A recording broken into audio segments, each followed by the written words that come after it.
Listening to His Word seriously. Okay? Ang ating pong title ngayon ang text ngayon ay sa Luke chapter 10, verse 38 to 41. Let's pray first. Lord, once again, marami pong salamat for your goodness, for your faithfulness, O Lord God. Thank you, Panginoon. Muli, sa umaga ito, Panginoon, na kami po ay nandito sa bahay-sambahan to continue praise you, to continue glorify your name. Marami po salamat, Panginoon, sa pagkataong ito, Panginoon. And we pray, continue bless, Panginoon, sa bawat isamin. Bless your words. Bless each one of us. Open our hearts and mind that we may continue to understand your words, O God. Muli, Panginoon, dalayan ko po, Ama, help me, God, to deliver message. Hide me in your holiness, Lord God, upang ikaw po ang makita ng bawat isamin and not myself, Panginoon. Marami po salamat. We thank you, God, and we praise you. In Jesus' mighty name, God, we pray. Amen. And by the way, na-meet ko rin po yung family ni Pastor Charles. Okay? And they are also a very nice place there. Kaya kung gusto niyo pumunta doon, welcome po kayo sa Biray, ano yan, Pastor? Biray Residence. Ika nga. Hallelujah. So yun po, Luke chapter 10, verse 38 to 41. As Jesus and his disciples were on their way, he came to a village where a woman named Martha opened her home to him. She had a sister called Mary, who sat at the Lord's feet listening to what he said. But Martha was distracted by all the preparation that had to be made. She came to him and asked, "Lord, don't you care that my sister has left me to do the work by myself? Tell her to help me." But Martha, the Lord answered, "You are worried and upset about many things, but few things are needed, or indeed only one. Mary has chosen what is better, and it will not be taken away from her." Alam niyo po, mga kapatid, ito po ay madalas nangyari po sa atin. Okay? And as our theme for this month is what? Deep listening to His Word. Similarity po ito, listening to His Word seriously. Okay? So, tingnan po natin, in this passage, the Lord Jesus Christ went to the house of Martha and Mary. At dalaw po magkapatid, ano? Yung isa ay, anong nangyari? She was very busy to prepare, maybe merienda. Ganyan po yung attitude ng kadalasan po sa atin eh. Hindi pag mayroong bisita ay we are so worried about kung ano ipapakain sa kanila, anong ihahanda mo sa kanila. But in this passage, we can see, sabi dito, sabi po dito ni Martha sa verse 39, she had a sister called Mary who sat at the Lord's feet listening to what he said. But Martha has distracted by all the preparation that had to be made.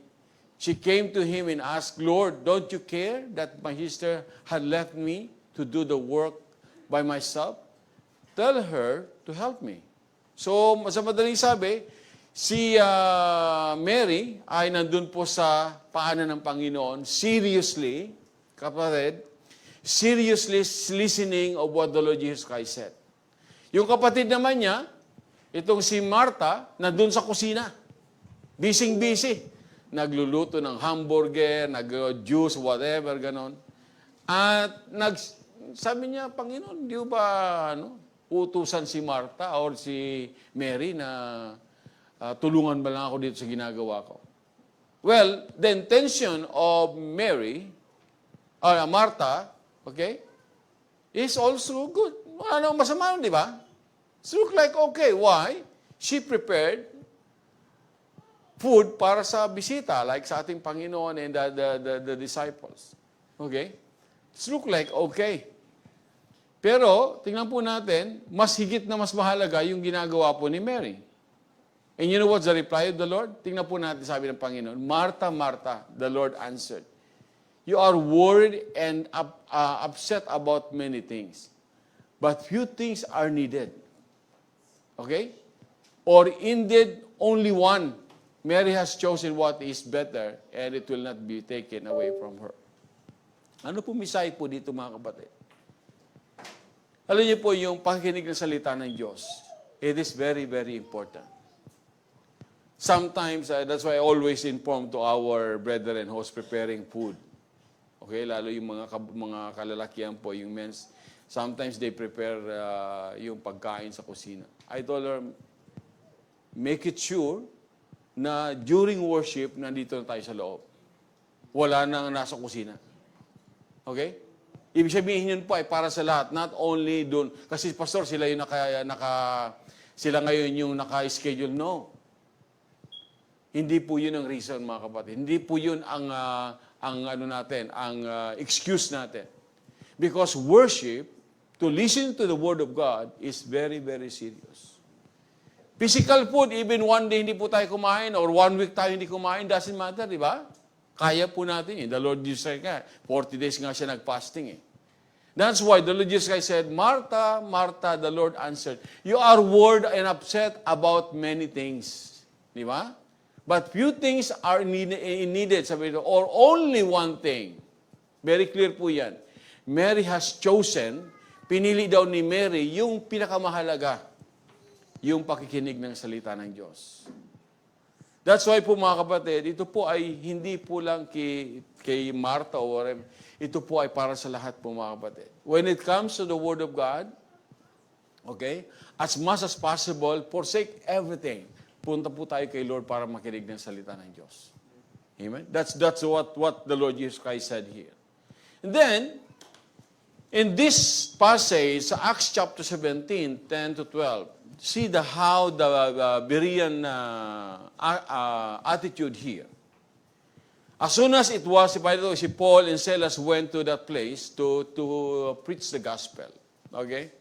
And see the attitude of Berean here. As soon as it was night, the believers sent Paul and Silas away to Berea. On arriving there, they went to the Jewish synagogue. Now, the Berean Jews were of more noble character than those in Thessalonica. For they received the message with great careness and examined the scriptures every day to see if what Paul said was true. Ibig sabihin, yung inaaral po nila Paul, serious po sila, kapatid. Serious sila if what Paul says is true or not. Ganyan po bang attitude po natin? Ibig sabihin, if somebody telling us about the Word of God, dapat po ay seriousin po tayo. Yun marami po mga kapatid na when they listening to the Word of God, parang hindi ba binibigyan ng halaga? Okay? Ibig sabihin, just like parang normal lang. No. Ito po natin yung attitude nito mga Berean. Sabi nito, we're more noble character than those in Thessalonica. Okay? Why? For they received the message with great eagerness,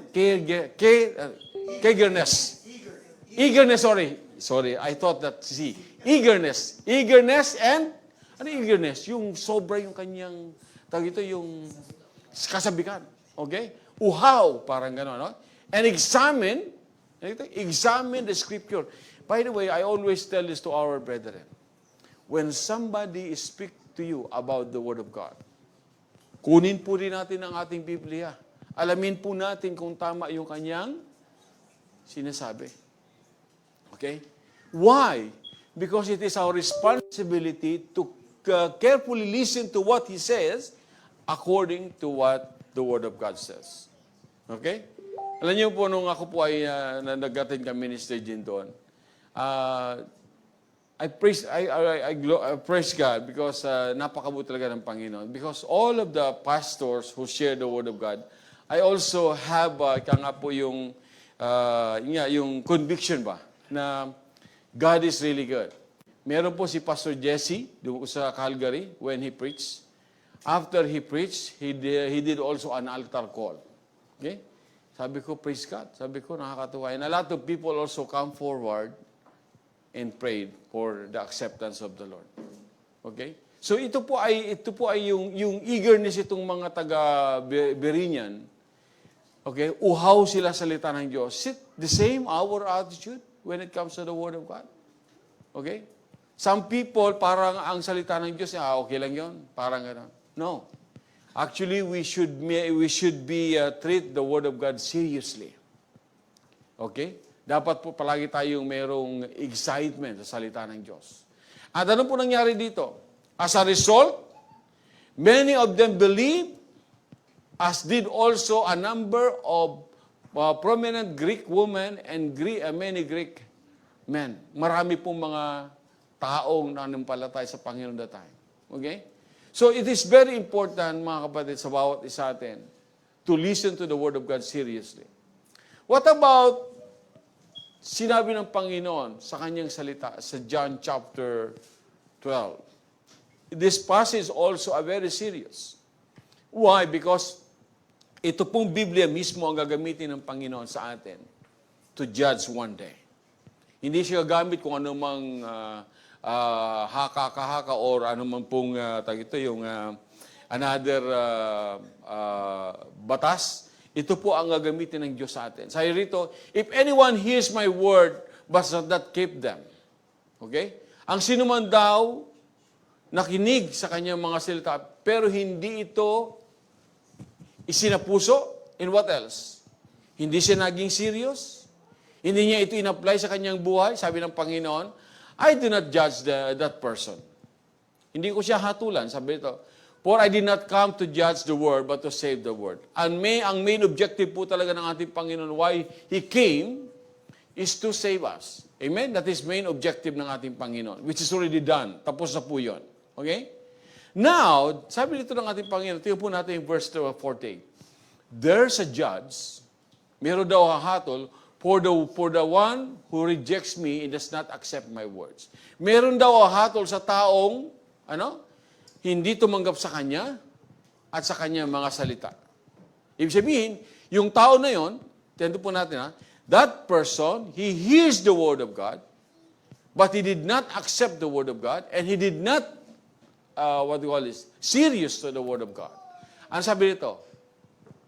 The very words, tingnan po natin, the very words I have spoken will condemn them at the last day. Ano po yung the very words I have spoken will condemn them at the last day? Asan po yun? Nandito po yun. Nandito po sa words of Biblia, yung iniwang salita ng Panginoon, ito po mismo ang gagamitin ng Diyos. The very word, the Bible itself, ang gagamitin ng Panginoon to judge the people. Ngayon, kung ito po ang gagamitin ng Panginoon, na ipapront ng Diyos sa atin, do you think we can escape? Makaka-escape po tayo? No. Surely there will be no escape. Okay? Why? Dali po natin ito sa, like for example, we attend Bible study, or we attend a church, we attend a gathering, we attend worship service. Okay? Narinig natin ang salita ng Diyos. Good. Narinig natin. But we are not serious. We did not accept the Word of God. We did not apply the Word of God in our life. By the way, to listen to the Word of God, to apply the Word of God, it is personal responsibility. Wala po itong sisihan, kapatid. Amen? Wala po itong turuan. Pagdating ng araw, do you remember what the Lord Jesus Christ said in Matthew 7:21? Matthew 7:21, sabi ron, hindi lahat ng tumatawag sa akin, Panginoon, Panginoon, ay papasok sa kanilang langit. Those people, they are also calling to God. Maybe narinig nila salita ng Diyos, pero ba't hindi sila makakapasok sa salita ng sa paradise ng ating Panginoon? Because they are not serious when it comes to the Word of God. Nakakatakot po ito kung tayo po ay nakarinig ng salita ng Diyos, pero hindi po natin tinanggap yung salita ng Diyos, hindi natin in-apply yung salita ng Diyos, one day it will come back to us. One day it will come back to us. That's why, when it comes to the Word of God, mga kapatid, when it's come to the Word of God, be serious. Be serious because tayo po ay mayroong individual na pananagutan sa ating Panginoon. In Deuteronomy chapter 30, verse 11 to 20, ito po yung word they are about to enter to the promised land. Okay? Malapit na po silang makapasok dun sa promised land. And God gave this message to Moses, through Moses, sa mga tao. At dito po ay, it's like, pinamimili ng Panginoon. Kung ano ba talagang gusto nyo. Tingnan po natin.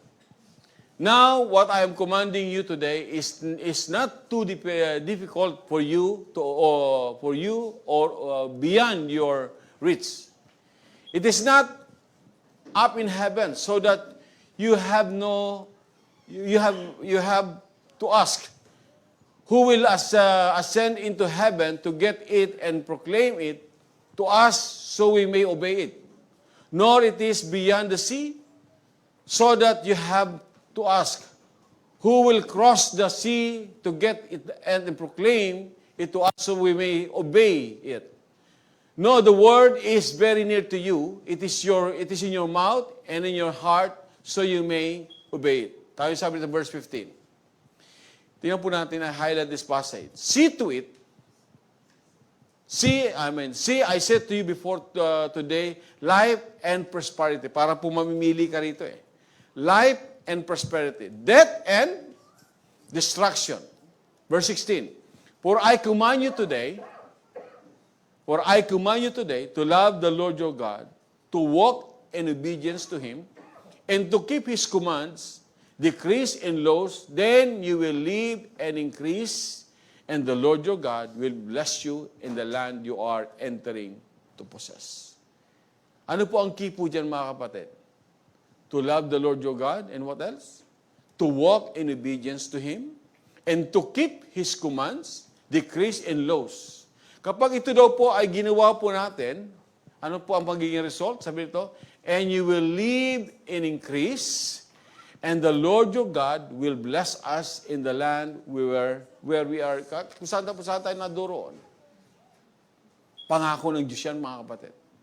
Ngayon, sabi ko rito, why there is, mayroon po siyang pinagpamimilian. Ngayon sabi nito, but if your heart turns away and you are not obedient, and if you are drawn away to bow down to other gods and worship them, I declare to you this day that you will certainly be destroyed. You will not live long in the land you are crossing the Jordan to enter and possess. Yan po ang mangyayari sa inyo, sabi ng Panginoon. Yan ang niyang mangyayari sa inyo pag hindi kayo sumunod sa akin, kung kayo ay magkaroon ng ibang Diyos maliban sa akin. Because this is the weaknesses of the Israelites on that time. Marami po silang mga ibang Diyos na tinatawagan. Okay? Ngayon sabi rito sa verse 19, this day I call the heavens and the earth as witnesses against you that I have set before you life and death, blessing and curse. Ito mo tayo ito, no? Life and death, blessing and curse. Kamatayan or buhay, pagpapala or curse. Ano po yung curse sa buhay ng tao? Okay? Yung curse po ay yung parang pera na, naging bato pa. Diba? Para something like that. Nandiyan na sa'yo yung pagpapala, na wala pa, parang ganito po, ibigay ko yung example. Aanihin na yung palay bukas. Bumagyo. Nakakita mo yan? Naubos yung kanyang ari-arian. Something like that. Okay? Ibibenta ko na lang yung aking mga inalaga ang mga baboy or baka, whatever. Nanakaw. Di ba? Mga ganyan. Okay? Yun po yung mga tinatawag nating, yun po sinasabi sa Banal na Kasulatan na mayroong pong curse. Okay? Ngayon sabi po dito, now chose life. Mamili ka, sabi dito ng ating Panginoon. So that you and your children may live, and that you may love the Lord your God. Listen to His voice. Makinig ka sa kanyang sa kanyang boses and hold fast to Him. Ano yung hold fast to Him? No matter what happened, do not walk away from God. Always hold to tight. Marami po ako na-encounter ng mga kapatira na kapag may na-encounter na problema, okay, nagpapahinga. Okay, nagpapahinga sa Panginoon. Which is not, sabi dito, hold tight, sabi dito, hold fast to Him, for the Lord is your life. Napaka-importante po yung mga kapatid.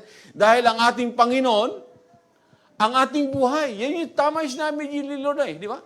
Away, ano sabi ng Panginoon? Apart from me, you can do nothing. Kung hiwalay ka sa Panginoon talaga, wala ka talaga magagawa Sabi nito, kaya that's why I always remind, especially ito po mga anak ko ito kay Jerwell, sabi ko, anak, no matter what happened, go to church, worship the Lord. Never, never forget the Lord. Okay? Ang sabi ng Panginoon, for the life or for the Lord is your life. Ang Diyos ang ating buhay. Kung wala talaga tayo sa Panginoon, wala na. Wala na talaga. Okay? And He will give you, sabi nito, and He will give you many years in the land He swore to give to your fathers, Abraham, Isaac, and Jacob. Amen? Yan po yung sikreto dyan Anong sikreto dyan? Mahalin ng Panginoon ng buong puso, di ba? And what else? To obey His word. Okay? Napakahalaga po niyan. Ngayon, ang tanong po dyan mga kapatid, how many percentage in our life when it comes to the Word of God na meron po tayong intimacy sa ating Panginoon? Di ba? Lahat po tayo mga kapatid. Even me, it's been long time na ako po yung mananampalataya. Dumarating din po yan. Sometimes meron pong kalaban na approaching ka. No, meron pong battle, meron pong tug-of-war when it comes to the Word of God. But remember, piliin palagi natin ang ating Panginoon. And the victory will be our side. Okay? Tingnan po natin. Kanina nakita na sinare sa atin ito ni Ate Elia kanina. Sa James chapter 1 verse 20 to 25. Do not merely listen to the word. Huwag daw po tayong tagapakinig lang. Okay? And so, deceive yourself. Ba't mo na? Nakinig ka ng salita ng Diyos, pero ba't may sinabing deceive yourself? Kasi ganito po yung kapatid. Kung pinakinggan lang natin ang salita ng Diyos na hindi natin ito ina-apply, ibig sabihin, anong nangyari? Dinadaya natin yung sarili natin. Okay? We cheat ourselves. Nakinig ka nga, pero hindi naman natin ginagawa. Okay? And sabi rito, do what it's say. Napakaliwanag po yun. Ibig sabihin, kung ano po ang sinasabi ng Word of God, dapat daw po ay gawin po natin. Kasi kung pinakinggan lang natin, hindi naman natin na-apply, ginadaya natin ang ating sarili. Okay? Alam niyo po, one of my son friend, okay? Listen to this mga kabataan. Ito pong bata na to, many times his parent ay palagi niyang sinasabihan, anak, mag-aral ka, anak, pagbutihin mo, nandito kami sa iyo, ano man ang kailangan mo, bibigyan ka namin, pera, tuition, allowances, whatever. Okay? Itong anak, itong bata, pinakikingat sa kabilang tenga, labas sa kabilang tenga. Okay? Many years. Okay? Many years sa school. At naging tipaklong. Ano yung tipaklong? Grasshopper. Okay? From university to university, university after university, hanggang years up to years. Naubos na yung pera ng mga magulang sa kakapaaral. And nothing happened. Hindi po nakatapos. You know what happened now? Umiiyak. Dahil hindi siya makakuha ng trabaho. Okay? Why? You want to apply, like example, in a job sa isang kumpanya, hanapan ka ng accomplishment mo. Nag-aaral ka ba? Nakatapos ka pa? Ano ba yung experience mo? Wala. Mga anak, listen carefully. Okay? If your parents give you the full support to study, give your best. Finish your study without any, kanga po yung mini-mini. Alam mo yung mini-mini? Kida-kida. Liko-liko. Okay? And never intended na magiging grasshopper po tayo. If you will become grasshopper, a lot of problem will come. Problema ng pagulang, problema mo rin, and time will come. And the time will come. Ano po yan yung pag-aaral po, may tinatawag po tayong stage of life. Stage ng pagka-baby, stage ng pagiging medyo bata pa, di ba? Stage ng sa pag-aaral, di ba? Stage ng pagiging young professional, stage ng pagiging professional, stage ng mayroon ka ng pamilya, di ba? So ito pong stage ng pag-aaral, mayroon pong lapse yan. Pag nag-lapse ka na rin doon, tatamarin ka na. And there is two possibility. Tatamarin ka na mag-aral and what else? Wala ka ng panggastos dahil yung pera ng mga parents mo ubos na rin. And who will be the loser? Yun po, babalik yun. Sabi rito, if you listen at hindi po narinig nga, alam mo, sinabi ng tatay mo, ganitong gawin mo. Hindi tayo, by the way, ito po minsan ang problema ng mga kabataan ngayon eh. They thought, okay, they think na sila po'y mas magagaling pa sa mga magulang. So ito, mga magulang, a-advisean ka. Hindi tiyatanggap yung advice ng mga magulang kasi they think na sila mas magagaling pa kaysa mga magulang. No. No. Listen to your parents, mga anak. Kasi sila po ay mas marami ng experience, mas marami ng dinaanan yan bago kayo. Amen? And time will come, magiging mga parents din kayo. Okay? That's why, sabi nito, do not merely listen to the word and so deceive yourself. Huwag daw lang po tayong makinig na hindi naman natin na-apply. Dinadaya po natin yung ating sarili pag hindi natin ina-apply. Anyone who listens to the word, sabi nito, sino man daw nakinig ng kanyang salita, but does not do what it says, hindi niya ina-apply yung kanyang narinig, sabi niya, it's like someone who looks at his face in a mirror.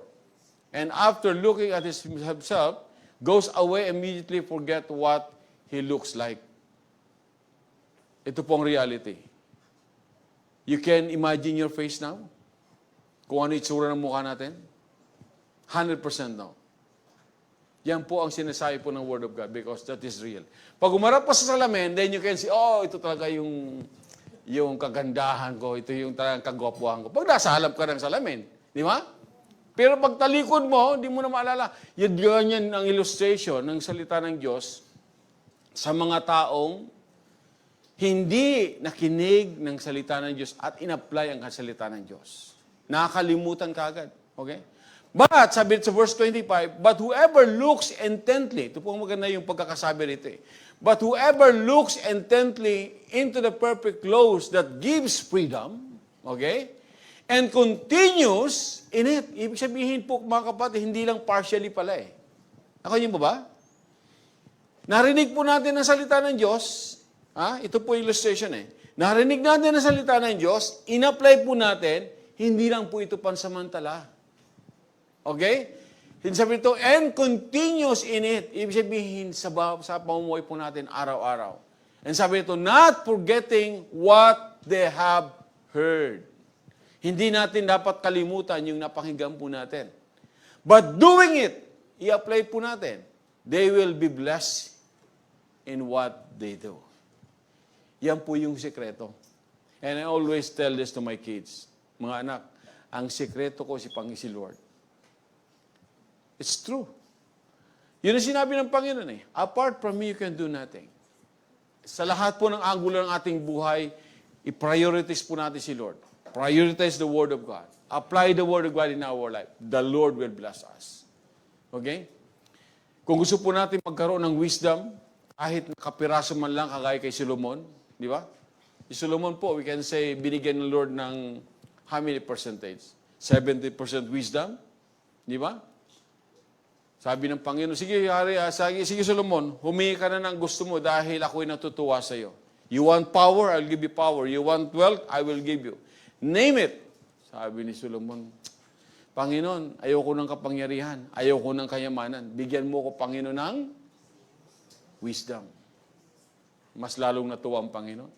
You know what, mga kapatid? Ang wisdom po ay walang katumbas po yan. And how we can get wisdom nowadays?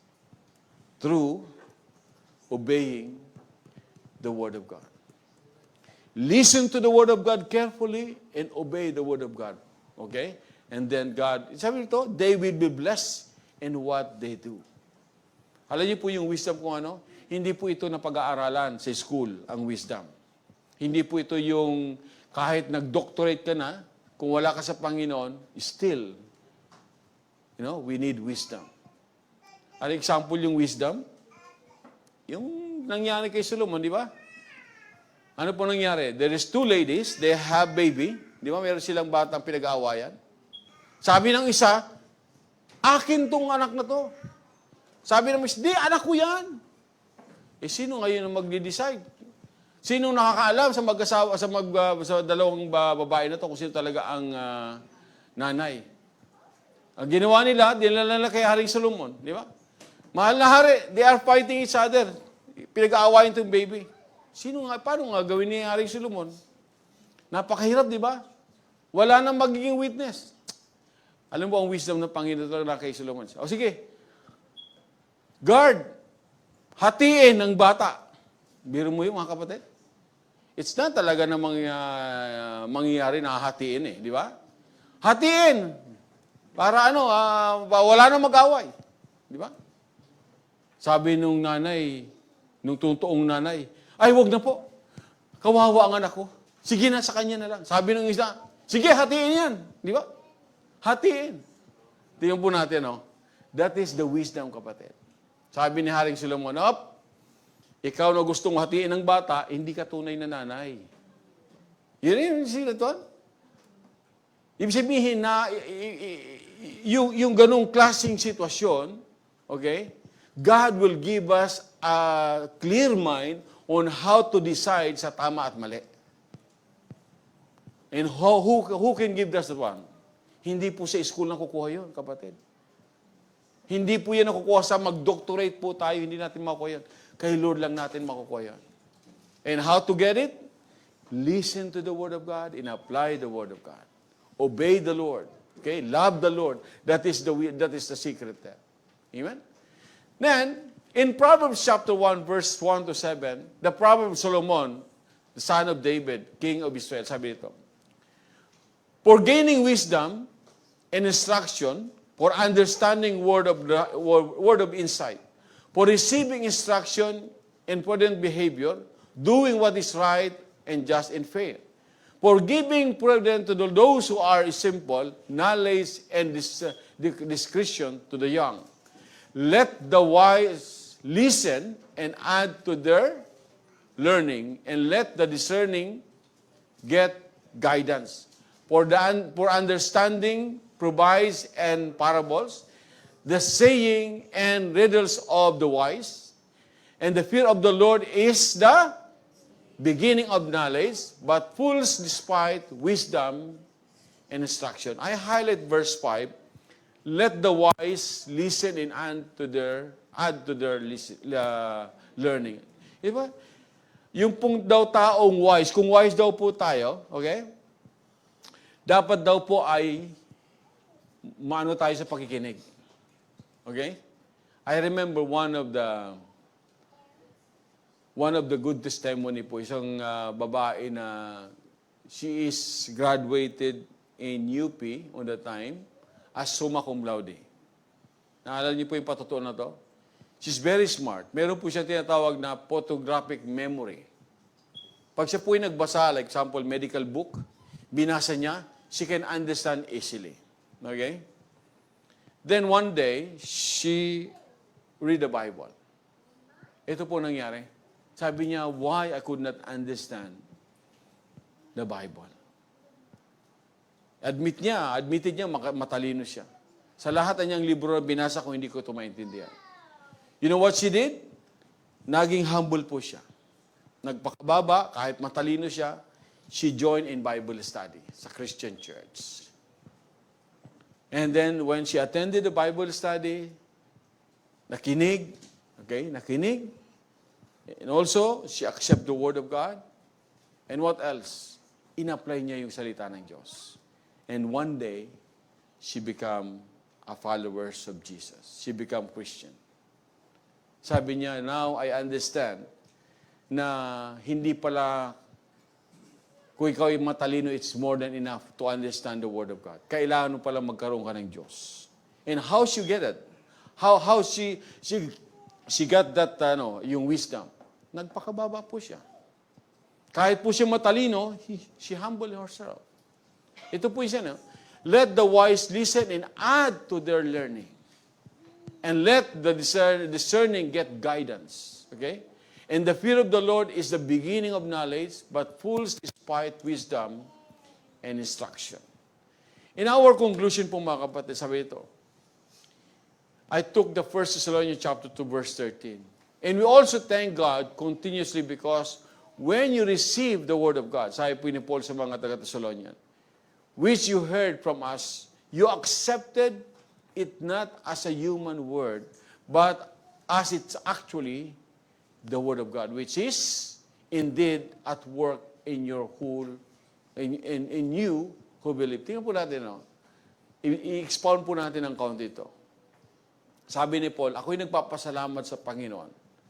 Okay? Dahil sa ano? Dahil sa tinanggap nyo ang salita ng Diyos bilang ito talagang salita ng Diyos, hindi salita ng tao.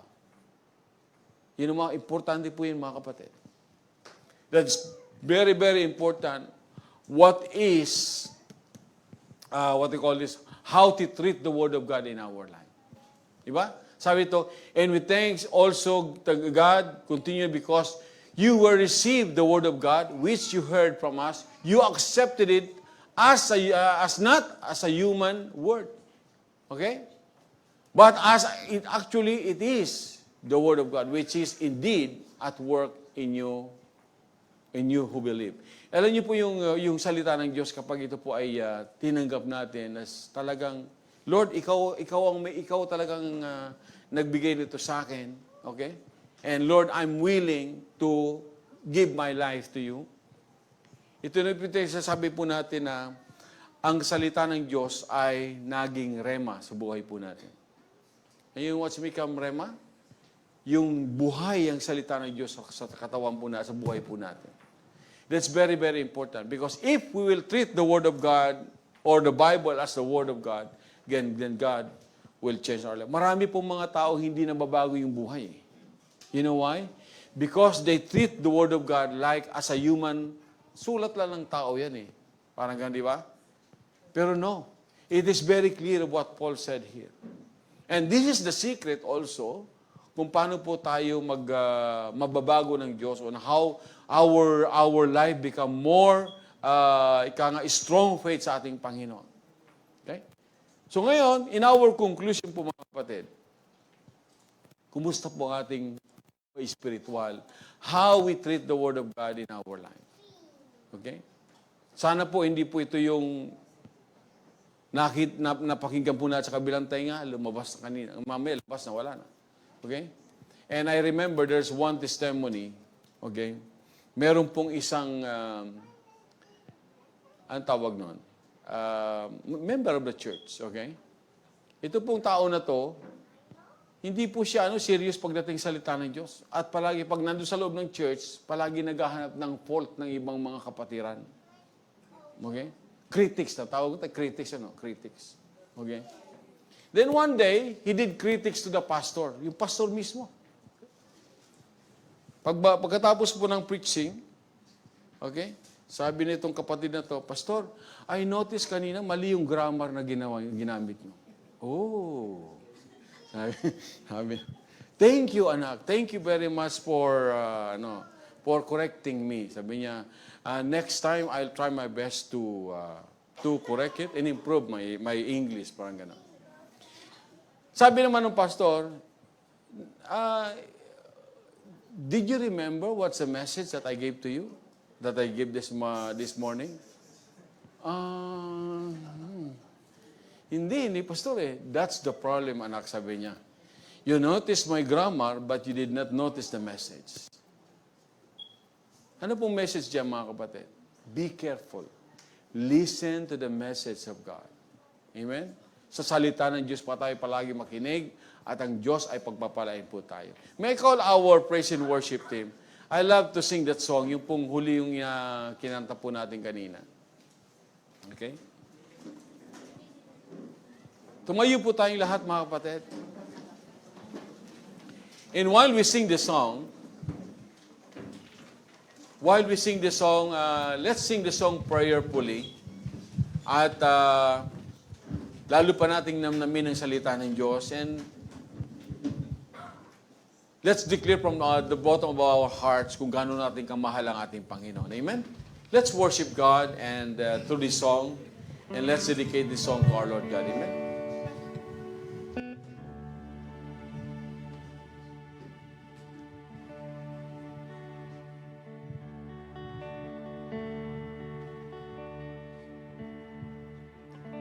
Jesus, I'm in love with you.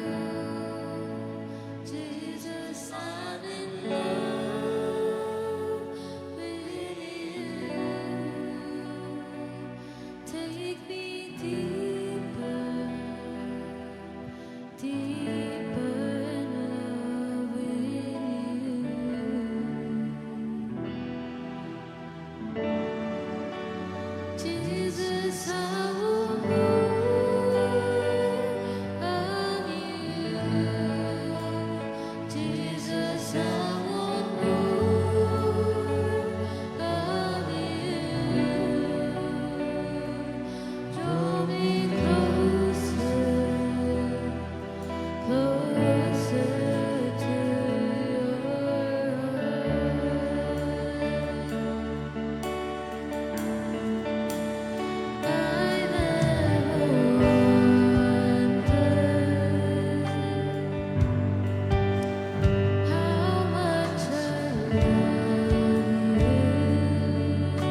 So much that I'll give my life for you.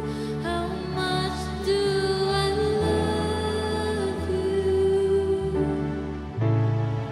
So much that my heart can't live without. How much do I want you? So much that I'll give my life for you. Jesus, I'm in love with you. Jesus, I'm in love with you. Take me deeper in love with you.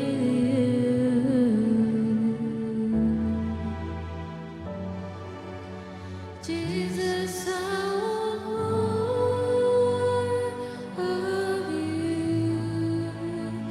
Jesus, I want more of you. Draw me closer to your heart.